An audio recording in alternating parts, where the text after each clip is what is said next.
Check తీసుకున్న తర్వాత అది బౌన్స్ అవ్వడం చాలా మందికి ఎదురయ్యే సమస్య. అలాంటి పరిస్థితి మీకు వచ్చినప్పుడు ఏం చెయ్యాలి? ఎన్ని రోజుల్లోపు కంప్లైంట్ ఇస్తే మీకు డబ్బులు వస్తాయి? చెక్ బౌన్స్ పై ఉన్న లీగల్ సెక్షన్లు ఏవి? ఇలాంటి అన్ని సందేహాలకు న్యాయ నిపుణులు చెబుతున్న సూచనలు మీకోసం. చెక్ బౌన్స్ ఉంది, ఆల్రెడీ ఉంది. ఇప్పుడు మీరు అదే లీగల్ నోటీస్ ఇష్యూ చేయమంటారా? చేయాలి, లీగల్ నోటీస్ ఇష్యూ చేయాలి. తర్వాత if other person not pays the cheque, thereafter you will file a private complaint against him in the cheque in the court madam, before judicial magistrate first class. అంటే 15 days లోపు చేయాలంటారా? ఎన్ని రోజుల్లోగా complaint ఇవ్వాలంటారా? Complaint 30 days లోనే. Okay.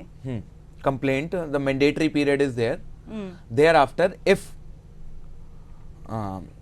లేకపోతే మళ్ళీ ఒకటి పిటిషన్ ఉన్నాయి 142 clause B clause లో condonation of delay. Okay. If 30 days 30 రోజుల్లో పంపించకపోతే లేకపోతే madam. Okay. Yes, there is a remedy. Section 142 clause B is there madam. Sir Kotaiah garu, sir మీరు చెక్ బౌన్స్ అయిన 15 రోజుల్లో 30 రోజుల లోపల మీరు లాయర్ గారిని కలవండి. కలిసిన తర్వాత అతడు మనకు నోటీస్ ఇష్యూ చేస్తాడు ఆపోజిట్ పార్టీకి. చేసిన తర్వాత మనకు ఆన్సర్ వస్తుంది, ఇస్తుందా లేదని తెలుస్తుంది.